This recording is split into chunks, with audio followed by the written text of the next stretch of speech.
അന്ന് മനുഷ്യൻ ഓർമ്മ വരികയാണ്. എവിടുന്നാണ് ഓർമ്മ വരുന്നത്? എന്ത് പ്രയോജനം? യാതൊരു പ്രയോജനവും ഇല്ല. അവൻ പറയുന്നു, ഞാൻ എന്റെ ജീവിതത്തിന് വേണ്ടി മുൻകൂട്ടി എന്തെങ്കിലും ചെയ്തു വെച്ചിരുന്നെങ്കിൽ. അന്ന് ചെയ്തിട്ടില്ല. ഒരുപാട് സൗകര്യങ്ങളുണ്ടായി, ഒരുപാട് ക്ലാസുകൾ കേട്ടു, ഒരുപാട് വ്രതങ്ങൾ അനുഷ്ഠിച്ചു, ഒരുപാട് നമസ്കരിച്ചു. എന്നിട്ടും അതിന്റെ യഥാർത്ഥമായ ചൈതന്യം ഉൾക്കൊണ്ടുകൊണ്ട് അനുഷ്ഠാനം ചെയ്യാത്തതിന്റെ പേരിൽ അതൊക്കെ നഷ്ടപ്പെടുത്തിയ നിർഭാഗ്യവാന്മാരുണ്ട്. നമ്മൾ അല്ലാഹു വാക്കുകൊണ്ട് ഉൾപ്പെടുത്താതിരിക്കട്ടെ. ആമീൻ. അതേസമയം ഖുർആൻ തുടരുകയാണ്, അന്നേ ദിവസം അവൻ ശിക്ഷിക്കുന്നത് പോലെ ആരും ശിക്ഷിക്കൂല. അത്രയും കഠോരമായ ശിക്ഷയാണ് അവന്റെ. ശിക്ഷയെ പോലെ വേറെ ആരും ശിക്ഷിക്കില്ല. അവൻ പിടിച്ച് ബന്ധിക്കുന്നത് പോലെ മറ്റാരും പിടിച്ച് ബന്ധിക്കാനില്ല. അന്നേ ദിവസം ഭൂമി അതിന്റെ വർത്തമാനം പറയും. ഭൂമി പറയും അതിന്റെ വർത്തമാനം. ചോദിക്കപ്പെട്ടു അല്ലാഹുവിന്റെ പ്രവാചകനോട് സഹാബാക്കള്, ഭൂമിയുടെ വർത്തമാനം എന്താണ്? ഭൂമിയുടെ വർത്തമാനം എന്ന് പറഞ്ഞാൽ ആ ഭൂമിയിൽ വെച്ച് അവൻ നടക്കുമ്പോഴും നിൽക്കുമ്പോഴും കിടക്കുമ്പോഴും ഇരിക്കുമ്പോഴും ഉറങ്ങുമ്പോഴും ഓൻ ചെയ്യുന്നത് എന്താണോ അത് ഭൂമി പറഞ്ഞു കൊടുക്കും. ഭൂമി സാക്ഷിയാണ്.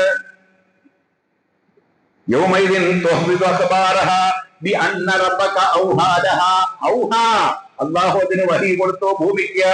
ലഹ, ആ ഭൂമിക്ക് സംസാരിക്കാൻ അവസരം കൊടുക്കാണ്. പറഞ്ഞോ ഭൂമിയോട് പറയാറ്.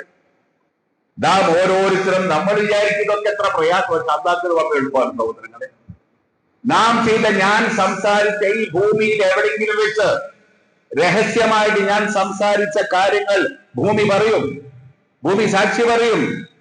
അങ്ങനെ വിചാരണ ആരംഭിക്കും. വിചാരണ ആരംഭിക്കുമ്പോൾ ഒരു മനുഷ്യന്റെ എന്നെ വിചാരണ നടത്തുമ്പോൾ അല്ലാഹു ഞാനുമായിട്ട് ബന്ധപ്പെട്ട എല്ലാവരെയും ഹാജരാക്കും. ആരാധ്യരെ, അള്ളാഹ്ക്ക് പുറമെ മറ്റാരെങ്കിലും വിളിച്ച് പ്രാർത്ഥിച്ചിട്ടുണ്ടോ? അള്ളാഹിനെ കൂടാതെ ആരെങ്കിലും ആരാധിച്ച് അവരെ ഹാജരാക്കും. ഇവൻ പറയുന്നത് അവന്റെ സാക്ഷിയാക്കി സംസാരിക്കും. അവൻ മറുപടി കൊടുക്കും. അവൻ നിഷേധിക്കും. ഇവൻ രക്ഷപ്പെടൂല. മാത്രമല്ല മലക്കുകളെയും ജിന്നുകളെയും ഓരോ കാലഘട്ടത്തിലെ പ്രവാചകന്മാരെയും അതുപോലെ എല്ലാ മനുഷ്യരെയും എന്നെ വിചാരണ ചെയ്യുമ്പോൾ എന്റെ മാതാപിതാക്കളോട് ഞാൻ എങ്ങനെയാണ് പെരുമാറിയത്? മാതാപിതാക്കൾ എന്റെ വിചാരണ സഭയിൽ ഹാജരാക്കപ്പെടും. എന്റെ മക്കളെ ഞാൻ എങ്ങനെയാണ് വളർത്തിയത്? എന്റെ മക്കൾ ഹാജരാക്കപ്പെടും. എന്റെ സഹോദരങ്ങൾ ഹാജരാക്കപ്പെടും. എന്റെ ജീവിതത്തിൽ ദുനിയാവിൽ ഞാൻ ആരുമായിട്ടൊക്കെ ബന്ധപ്പെട്ടുവോ അവരൊക്കെ അവിടെ ഹാജരാക്കും. എന്നിട്ട് അവസാനം വിചാരണയ്ക്ക് ശേഷം ഇതാ പിടിച്ചോ, നിന്റെ പ്രവർത്തനങ്ങളുടെ കിതാബ് തന്നെ. കിതാബോന്റെ കയ്യിലേക്ക് കൊടുക്കും. ഓന്റെ ജീവിതത്തിൽ ഓന്റെ ഓരോ നോക്കും വാക്കും ഓരോ പ്രവൃത്തിയും ഓന്റെ മനസ്സിൽ ഉണ്ടായ എന്തെങ്കിലും ഉദ്ദേശങ്ങൾ ഉണ്ടെങ്കിൽ അതും, ഒരു പ്രവർത്തനത്തിന്റെ പിന്തുണ മനസ്സിലൊരു വികാരം ഉണ്ടാവുമല്ലോ, ഒരു പ്രേരണ ഉണ്ടാവും. എന്താണെങ്കിൽ അതുപോലും കണ്ടുപിടിച്ച് അവിടെ രേഖപ്പെടുത്തിയിട്ടുണ്ടാവും അല്ലാഹു തആല.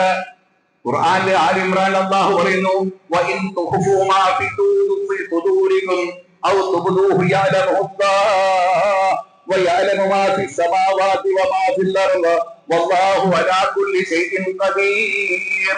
മനസ്സിനകത്തുള്ളത് നിങ്ങൾ എത്ര രഹസ്യമാക്കിയാലും അത് പരസ്യമാക്കിയാലും അത് അല്ലാഹു അറിയുക തന്നെ ചെയ്യും. ആകാശഭൂമിയിലുള്ളത് മുഴുവനും അല്ലാഹു എല്ലാ കാര്യത്തിനും അറിവുള്ളവനാണ്, എല്ലാ കാര്യത്തിനും കഴിവുള്ളവനാണ്. എന്നിട്ട് അവനോട് പറയാണ്, ഇഖ്റ കിതാബക, ഇതാ കുടിച്ചോ, എന്റെ കിതാബ് നീ വായിച്ചു. കഫാ ബിനഫ്സിക യൗമ അലൈക ഹിസാബ്, നിന്റെ വിചാരണയ്ക്ക് ഇത് തന്നെ മതി, നിന്റെ കിതാബ് തന്നെ മതി. കിതാബ് വായിച്ചോളൂ, നിന്റെ എല്ലാ കാര്യങ്ങളും അതിനകത്തുണ്ട്. നീ ചെയ്ത നിസ്സാരമായ നന്മയും നിസ്സാരമായ തിന്മയും അതിനകത്തുണ്ട്. ഫമയ്യാമൽ മിസ്കാല ദറത്തിൻ ഖൈറൻ യറ വമയ്യാമൽ മിസ്കാല ദറത്തിൻ ശർറൻ യറ. നമ്മൾ വായിക്കാറുണ്ടല്ലോ, പറയാറുണ്ടല്ലോ, ഒരു അണുമണി തൂക്കം. മിസ്കാല ദറത്ത്, ദറത്ത് എന്ന വാക്കിന്റെ അർത്ഥം ഉറുമ്പിന്റെ കാല്. ഒരു ചെറിയ ജീവിയാണ് ഉറുമ്പ്. അതിന്റെ കാലിൽ എത്ര ഭാരമുണ്ടോ അത്രയും ലോലമാണ്, അത്രയും നിസ്സാരം എന്നതിൽ ഉപയോഗിച്ച വാക്കാണ് അല്ലാഹു. നമ്മള് അമാലിമാരുടെ തഫ്സീറൊക്കെ നോക്കിയാൽ അണുമണിത്തൂക്കം, നെന്മണിത്തൂക്കം, കടുകുമണിത്തൂക്കം എന്നൊക്കെ പറയും. ഒരു ഭാഷയാണ്. പക്ഷെ അതിന് യഥാർത്ഥ അർത്ഥം ദർറത്തിന് ഉറുമ്പിന്റെ കാര്യമാണ്. അത്രയും നിസ്സാരമായ നന്മ ചെയ്താൽ അത് അവിടെ കാണും. ഒരു സഹോദരനെ നോക്കി പുഞ്ചിരിക്കുന്നത് സദക്കയാണ്. ഒന്ന് പുഞ്ചിരി, ഒരു ചെലവുമില്ല. ചിലർ ഭയങ്കര മസിൽ പിടിച്ചിട്ടേ നടക്കുള്ളൂ. ഒരാളെ മുഖത്തേക്ക് നോക്കല്ല, എല്ലാവരും നിസ്കരിക്കാൻ വരും രാവിലെ, ഒരു സലാം പോലും പറയില്ല. എന്തൊരു പിശുക്കാണ് ആളുകൾക്ക്, എന്തിന്റെ നഷ്ടാണത്? അത് സദക്ക എന്ന് പറയുമ്പോ അങ്ങനെ അവന്റെ കയ്യിൽ ഗ്രന്ഥം നൽകപ്പെടുക, മോദിയാൽ കിതാബ്, അതാ കിതാബ് വെക്കപ്പെടുന്നു അവന്റെ കയ്യിലേക്ക്. ഫതറൽ മുജ്രിമൂന, പ്രവാചകനെ താങ്കൾക്ക് കുറ്റവാളികളെ കാണാം. മുസ്ലിഫീന മിമ്മാ ഫീ, അവർ ഭയമിക്കൊള്ളതാണ് കുറ്റവാളികൾ.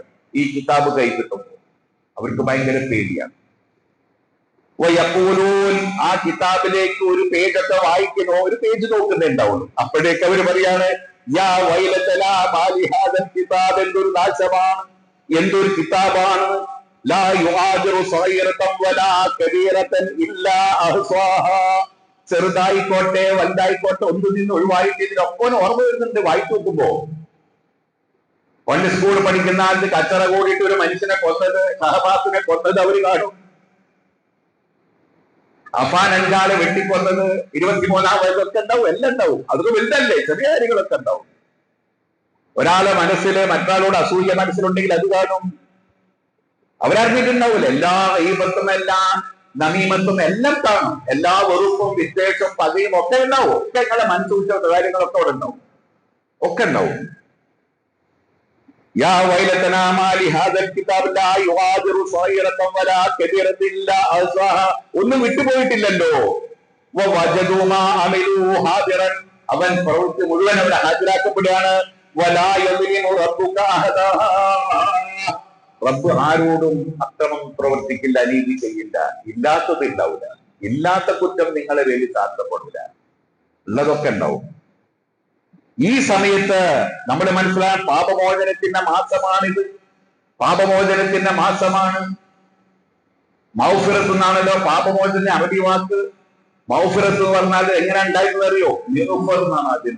മിഗ്ഫർ എന്ന് പറഞ്ഞാല് യുദ്ധരംഗത്ത് ഈ ശത്രുക്കളുടെ വെട്ട് ഏൽക്കാതിരിക്കാൻ വേണ്ടി തലന്റെ മേലെ ഉപയോഗിക്കുന്ന ഒരു കവചമാണ് മിഗ്ഫർ. യുദ്ധത്തിലെ ശത്രുവിന്റെ വെട്ടേൽക്കാതിരിക്കാൻ വേണ്ടി തലയ്ക്ക് ധരിക്കുന്ന ഒരു കവചം, അതാണ് മിഗ്ഫർ. അതിൽ നിന്നാണ് മൗഫിറത്ത് ഉണ്ടാവുന്നത്. അപ്പൊ എന്താ ഇതിനർത്ഥം?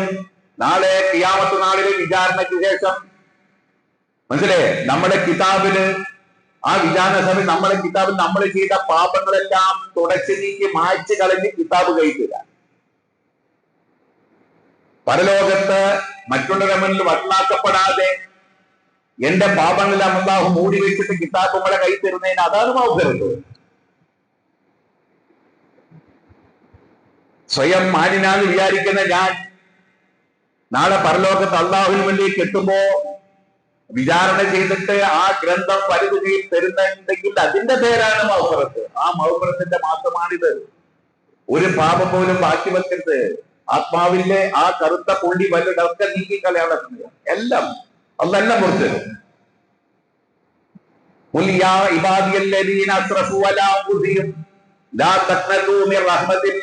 പറഞ്ഞു കൊടുക്ക പ്രവാചകരെ, യാ ഇബാദി, എന്റെ അടിമകളെ. കണ്ടോ അള്ളാഹുവിന്റെ സ്നേഹം, വാത്സല്യം, കാരുണ്യം. എന്റെ അടിമകളെ, എന്റെ അടിമകളെ, എന്റെ അടിമകളെ എന്നാ വിളിക്കുന്നത്. മോനേന്ന് വിളിക്കുന്നത് എന്റെ മോനെ വ്യത്യാസം, എന്റെ മോനെ എന്ന് വിളിച്ചാൽ വ്യത്യാസം. ചൂടെ അടുപ്പായി. അള്ളാഹുവിന്റെ സ്നേഹം, സ്നേഹത്തിന്റെ കാരുണ്യത്തിന്റെ വാത്സല്യത്തിന്റെ ഭാവമാണ് ഈ വാക്കില്. യാ ഇബാദി, എന്റെ അടിമകളെ. അല്ലദീന അസ്റഫു അലാ അൻഫുസിഹിം, സ്വന്തത്തോട് അതിര് കവിഞ്ഞ് പ്രവർത്തിച്ചവരെ, പാപങ്ങൾ വാരിക്കൂട്ടി ചെയ്തവരെ, വ്യഭിചാരവും മോഷണവും പരദൂഷണവും ഒക്കെ ചെയ്തവരെ, ലാ തഖ്നതു ബി റഹ്മത്തില്ലാ, അല്ലാഹുവിന്റെ റഹ്മത്തിനെ തൊട്ട് നിങ്ങൾ നിരാശരാകരുത്. ഇന്നല്ലാഹ യഗ്ഫിറു ദുനൂബ ജമിഅ, എല്ലാം പുറത്തുതരും. ഇന്നഹു ഹുവൽ ഗഫൂറുർ റഹീം, അവൻ ഗഫൂറാണ്, റഹീമാണ്. ഖുർആന്റെ ആയത്ത് അവസാനിക്കുമ്പോൾ ഗഫൂർ എന്നതിന്റെ കൂടെ റഹീം കാണാം. ഗഫൂർ, റഹീം. ഗഫൂർ അല്ലാഹുവിന്റെ 99 വിശിഷ്ട നാമങ്ങളിൽ ഒന്നാണ്. അസ്മാഉ സിഫത്താണ്, അള്ളാഹുവിന്റെ സിഫത്താണ് ഓരോ നാമത്തിലുണ്ട്. അള്ളാഹ്ക്ക് മാത്രമേ ആ പ്രത്യേകത, വേറൊരു സൃഷ്ടിക്കും ആ പ്രത്യേകത ഉണ്ടാവില്ല. ആ 99 നാമങ്ങളിൽ ഒരു നാമമാണ് ഗഫൂർ. ആ ഗഫൂറിന് ശേഷം എന്ത് കാണാം? റഹീം കാണാം. വല്ലാഹു ഗഫൂറുർ റഹീം. ഇന്നല്ലാഹ ഗഫൂറുർ റഹീമ. ഇന്നല്ലാഹ ഗഫൂറുർ റഹീം. കാന അല്ലാഹു ഗഫൂറുർ റഹീമ. അതാണ് പരിശോധിക്കുക. ഈ ആയത്തിലുണ്ട് ഗഫൂർ, ഇന്നഹു ഹുവൽ ഗഫൂറുർ റഹീം എന്ന് കാണാൻ സാധിക്കും. അപ്പോ അങ്ങനെ വിചാരണ കഴിഞ്ഞിട്ട് രണ്ട് വിഭാഗം ആളുകളെ വേർതിരിക്കുകയാണ്. ഞാൻ അവസാനിപ്പിക്കാൻ പോകണം. രണ്ട് വിഭാഗം ആളുകൾ വിചാരണ കഴിഞ്ഞു, കിതാബ് നൽകപ്പെട്ടു, കിതാബ് രണ്ട് വിഭാഗം ആളുകൾ അത് ഏറ്റുവാങ്ങുന്നു. ഒന്ന്, ഫഅമ്മാമൻ ഊതിയ കിതാബഹു ബിയമീനിഹി ഫയഖൂലു ഹാഉം ഖറഊ കിതാബിയ. മൻ ഊതിയ കിതാബഹു ബിയമീനിഹി, വലത് കൈയിൽ ഗ്രന്ഥം നൽകപ്പെട്ടവൻ ഭാഗ്യവാൻ, ഭാഗ്യവാൻ, മഹാഭാഗ്യവാൻ. ഫയഖൂൽ, അവർ പറയും, ഇതാ എന്റെ കിതാബ് ഒന്ന് വായിച്ചു. മറ്റുള്ളവർക്ക് കാണിച്ചു കൊടുക്കാണ്, കൂടെയുള്ളവർക്ക് ഇതൊന്ന് വായിച്ചു എന്റെ കിതാബ്. ഇതാ അഭിമാനത്തോടെ സന്തോഷത്തോടെ. ആലോചിച്ച് നോക്കിങ്ങള്, നമ്മുടെ വീട്ടില് കൊച്ചു കുട്ടിക്ക് ഒരു സമ്മാനം ഗിഫ്റ്റ് കൊണ്ടു കൊടുത്താൽ ആ സന്തോഷത്തിന്റെ പ്രകടനം എങ്ങനെയാണ്? വീട്ടിൽ നിന്നൊക്കെ കാണിച്ചു, എന്തപ്പ കൊണ്ടുവന്നില്ല ബൾക്കും ചിലപ്പോ ഇന്നൊക്കെ കൊടുത്തയച്ചു നോക്കിയാണ്. മാമന്മാരൊക്കെ വരുമ്പോ കാണിച്ചു കൊടുക്കൂലേ? മാമിയൊക്കെ വന്നാൽ മന്റെ അനിയത്തർക്ക് എന്താ നോക്കി നോക്കി ചെറിയ കുട്ടികൾ, നിഷ്കളങ്കരായ മക്കള് സന്തോഷത്തോടെ കഥാന്റെ കിതാബിലൊക്കെ വായിച്ചു നോക്കി വായിച്ചു നോക്കി.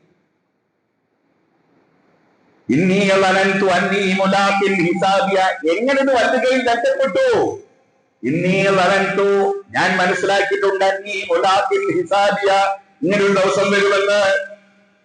ദുനിയാവിൽ ജീവിക്കുമ്പോ കൗമാരപ്രായത്തിലും യൗവനത്തിലും മധ്യവയസ്സ് പ്രായത്തിലും വാർദ്ധക്യത്തിലും ഒക്കെ ഭർത്താവ് എന്ന നിലക്ക്, മകൻ എന്ന നിലക്ക്, ഭാര്യ എന്ന നിലക്ക്, രാഷ്ട്രീയ പ്രവർത്തനം എന്ന നിലക്ക്, പള്ളിയിലെ ഭാരവാഹി എന്ന നിലക്ക്, സാമൂഹിക പ്രവർത്തന നിലക്ക്, ഒരു അടിമ എന്ന നിലക്ക്, ഏത് നിലക്ക് ജീവിതത്തിന്റെ എല്ലാ മേഖലകളിലും പ്രവർത്തിക്കുമ്പോൾ, സംസാരിക്കുമ്പോൾ, നോക്കുമ്പോൾ, ചിന്തിക്കുമ്പോൾ എനിക്കന്നറിയാം ഇങ്ങനൊരു ദിവസം വരാണ്ട്.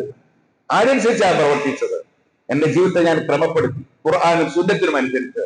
എനിക്കറിയാമായിരുന്നു നിങ്ങളുടെ ദിവസം വരുമെന്ന്. ഖുർആൻ പറയുന്നത് അവൻ സംതൃപ്തമായ ജീവിതത്തിലാണ്, അവൻ സംതൃപ്തമായ ജീവിതത്തിലാണ്. ഫീ ജന്നത്തിൻ ആലിയ, അവൻ ഉന്നതമായ സ്വർഗത്തിന്റെ അവകാശിയായി മാറിക്കഴിഞ്ഞു. അല്ലാഹു തആല ഈ വിഭാഗം ആളുകളിൽ നമ്മെ എല്ലാവരും ഉൾപ്പെടുത്തി അനുഗ്രഹിക്കുമാറാകട്ടെ. മറ്റൊരു വിഭാഗമുണ്ട്, അവർക്ക് ഇടത് കൈയിലൂടെയാണ് ഗ്രന്ഥം നൽകപ്പെടുന്നത്, പിൻഭാഗത്തുകൂടെ. ഇഷ്ടമില്ലാത്ത ഒരു സാധനം കുട്ടിക്ക് കൊടുക്കുമ്പോ കുട്ടി കൈ പിന്നോട്ട് വലിക്കും, അവിടെ വെച്ച് കൊടുക്കുന്നത് പോലെ. ഇഷ്ടമല്ല എങ്ങനെ വാങ്ങുള്ളൂ? ഇഷ്ടമില്ലാപ്പോ കൈ പിന്നോട്ട് വലിക്കൂലേ? ഓനിഷ്ടമല്ല, ഓനറിയാം അതെന്താ കിട്ടാൻ പോണെന്ന്, നല്ലതല്ലല്ലോ. അപ്പൊ അവന്റെ ഗ്രന്ഥം വലത് കൈയിലല്ല ഇടത് കൈയിൽ നൽകപ്പെടുന്നു. അവൻ പറയും,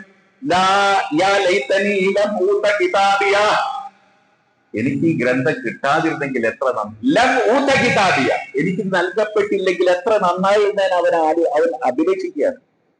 അഭിലഷല്ല, വ്യാമോഹിക്കാൻ. വലം അതിരിമാ ഹിസാബിയ, എന്റെ വിചാരണ ഞാൻ അറിഞ്ഞിരുന്നില്ലെങ്കിൽ എന്നവൻ വ്യാമോഹിക്കുകയാണ്.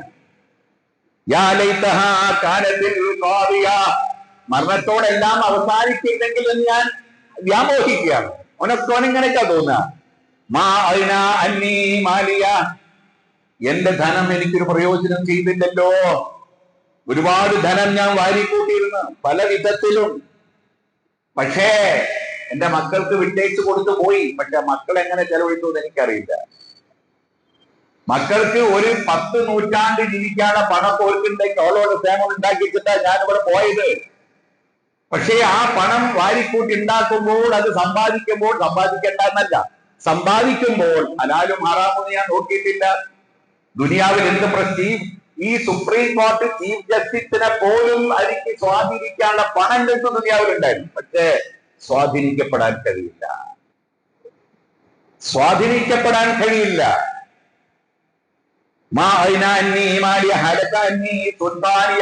എന്റെ അധികാരമൊക്കെ പോയല്ലോ. എനിക്ക് വേണ്ടി സിന്ദാബാദ് വിളിച്ച കുറെ അനുയായികൾ, നേതാവിന്റെ പേരും പറഞ്ഞ് സിന്ദാബാദ് വിളിച്ച കുറെ അനുയായികൾ, ഒരാരും എന്നെ സഹായിക്കാൻ ഇപ്പോഴില്ലല്ലോ. ഞാനൊന്ന് തമ്മാടിത്തം പറഞ്ഞാലും, ഞാനൊന്ന് വർഗീയപരമായിട്ട് സംസാരിച്ചാലും, ഞാൻ സമുദായത്തെ വളരെ ഇകഴ്ത്തിക്കൊണ്ട് സംസാരിച്ചാലും എനിക്ക് ലൈക്കടിക്കാൻ കുറെ ആളുകൾ സമൂഹത്തിൽ ഉണ്ടായിരുന്നല്ലോ. അവരൊന്നും ഞാൻ കാണുന്നില്ലല്ലോ, അവർക്കും എന്നെ സഹായിക്കാനില്ലല്ലോ. അങ്ങനെ ചില ആളുകൾ ഈ കിതാബ് കൊടുത്താലേ ഓൻ വിശ്വസിക്കൂല. അതൊക്കെ അവർ കൃത്രിമമാണെന്ന് മനസ്സിലാക്കി കൊടുക്കും. അങ്ങനെ പറയും, മനസ്സിലാക്കും. പക്ഷെ ഓൻ അന്നേരം സമ്മതിക്കില്ല. യഥാർത്ഥ രേഖകളാണ്. അപ്പൊ എന്താ സംഭവം എന്നറിയോ? എന്നിട്ടും വിശ്വസിക്കാത്ത നിഷേധികൾ, കുറ്റവാളികൾ ഉണ്ടാവും. അപ്പൊ അവസാനം എന്താ ചെയ്യുക? അല്ലാഹു നഖതിമു അലാ അഫ്വാഹിഹിം, അവരുടെ വായ്പ തീരുവെക്കാറുണ്ട്. അള്ളാഹു സത്യസന്ധമായിട്ട് രേഖപ്പെടുത്തിയ കിതാബ് അവന്റെ കിതാബ് പോലെ കൊടുത്തിട്ട് ആ കിതാബില് ഒരു അനീതിയും കാണിക്കാതെ, ഒന്നും കൂട്ടിച്ചേർക്കാതെ, ഒന്നും ഒഴിവാക്കാതെ അവന്റെ കയ്യിൽ കൊടുത്തിട്ട് ഓനത് നിഷേധിക്കും. രക്ഷപ്പെടാൻ വേണ്ടിയാട്ടോ. നിഷേധിക്കുമ്പോഴ് പിന്നെ അവന് കൊടുക്കുന്ന തെളിവ് നഖതിമു അലാ അഫ്വാഹിഹിം, അവന്റെ വായ്പ് സീൽ വെക്കും. വതുകല്ലിമുനാ ഐദീഹിം, അവന്റെ കൈകൊണ്ട് ഞാൻ അവനെ സംസാരിപ്പിക്കും. വതശ്ഹദു അർജുലുഹും, അവന്റെ കാലുകൾ സാക്ഷി നിൽക്കും. ബിമാ കാനൂ യക്സിബൂൻ, അവൻ പ്രവർത്തിച്ചതിനെ കുറിച്ച് അവന്റെ കാല് സാക്ഷി നിൽക്കും, അവന്റെ കൈകൾ സംസാരിക്കും, വായ സീൽ വയ്ക്കപ്പെട്ടിട്ടുണ്ടാവും. വജുലൂദുഹും, അതായത് ഷഹിദ അലൈഹിം സമൂഹും വഅബ്സാറുഹും, സാക്ഷിയാകും. മറ്റൊരാഴ്ച പറയാണ് അലൈഹിം സമൂഹും, അവന്റെ കാത്, അവന്റെ ചെവി, അബ്സാറും, അവന്റെ കണ്ണുകൾ സാക്ഷിയാവും. വജുലൂദുഹും, അവന്റെ തൊലി, അവന്റെ സ്കിന്ന്, ചർമ്മം സാക്ഷിയാകും. ബിമാ കാനൂ യഅമലൂൻ, അവൻ പ്രവർത്തിച്ചതിനെ കുറിച്ച് ഇവരൊക്കെ സാക്ഷിയാകും. അപ്പോൾ അവന്റെ ചർമ്മം അവനോട് ചോദിക്കും, ചർമ്മത്തോട് അവൻ ചോദിക്കും. എന്താ? കാലലി ജുലൂദിഹിം, അവന്റെ സ്കിന്നിനോട്. ചർമ്മമാണല്ലോ ഇവിടെ സാക്ഷി പറഞ്ഞത് അവനെതിരെ. അവന്റെ ചർമ്മത്തോട് അവൻ ചോദിക്കും, ലിമ ശഹിദും, നീ എന്തിനാണോ എനിക്കെതിരെ സാക്ഷി പറഞ്ഞത്? സ്വന്തം ചർമ്മത്തോട് ചോദിക്കുക, എന്ത് പണിയാ പറ്റിച്ചത്? അപ്പോ വഖാലു, അവർ പറയും, അൻതഖലല്ലാഹു അല്ലദീ അൻതഖ കുല്ല ശൈഇൻ, അല്ലാഹു ആണല്ലോ എല്ലാത്തിനെയും സംസാരിപ്പിച്ചത്. എല്ലാ വസ്തുക്കളെയും, എല്ലാ മനുഷ്യരെയും, ജീവികളെയും സംസാരിച്ചതാരാണോ അവൻ തന്നെയാണ് ഈ എന്റെ ചർമ്മങ്ങളെയും എന്നെയും സംസാരിപ്പിച്ചെന്ന് അവൻ പറയും. ഒരു വിധത്തിലും രക്ഷയില്ല. പിന്നെ അവരെ വലിച്ചെറിയുന്നത്, അവന്റെ മുഖം നിലത്തുരസി കാല് പിടിച്ച് ചങ്ങലക്കിട്ട് അവനെ വലിച്ചെറിയുന്നത് നരകത്തിലേക്കായിരിക്കും. പ്രിയപ്പെട്ട സഹോദരങ്ങളെ, ഈ ഒരു ദിവസം വളരെ ഭീകരമാണ്, ഭയാനകമാണ്. ഇത് സത്യമാണ്. ഇത് വിശ്വസിക്കാത്തവരല്ലല്ലോ മുസ്ലിങ്ങൾ. പക്ഷേ പരലോകത്തിൽ വിശ്വസിക്കണം, അല്ലാതെ ഒരാൾ മുസ്ലിം ആകൂല. ഈമാൻ കാര്യത്തിൽ പ്രധാനപ്പെട്ട കാര്യമാണ് പരലോകം. ഈ പരലോകത്തെയാണ് പ്രവാചകൻ സല്ലല്ലാഹു അലൈഹി വസല്ലമ ദഅവത്തുമായി വന്നപ്പോൾ അംഗീകരിക്കാത്ത, നിഷേധിച്ച ഒരു പ്രധാന വിഷയം പരലോകമാണ്. ആ പരലോകത്തെ വിശ്വസിക്കാതെ ഒരാൾക്ക് മുസ്ലിം ആകാൻ സാധ്യമല്ല. മാത്രമല്ല, നമ്മളൊക്കെ പരലോകത്തിൽ വിശ്വസിക്കുന്നവരാണെങ്കിലും ഈ ദിവസത്തിന്റെ ഭീകരത ആലോചിച്ച് നന്മ ചെയ്യാൻ നമ്മളെ പ്രേരിപ്പിക്കുന്നില്ലെങ്കിൽ നമ്മുടെ പ്രവർത്തനം അനുഷ്ഠാനങ്ങൾ കൊണ്ട് പ്രയോജനമില്ല.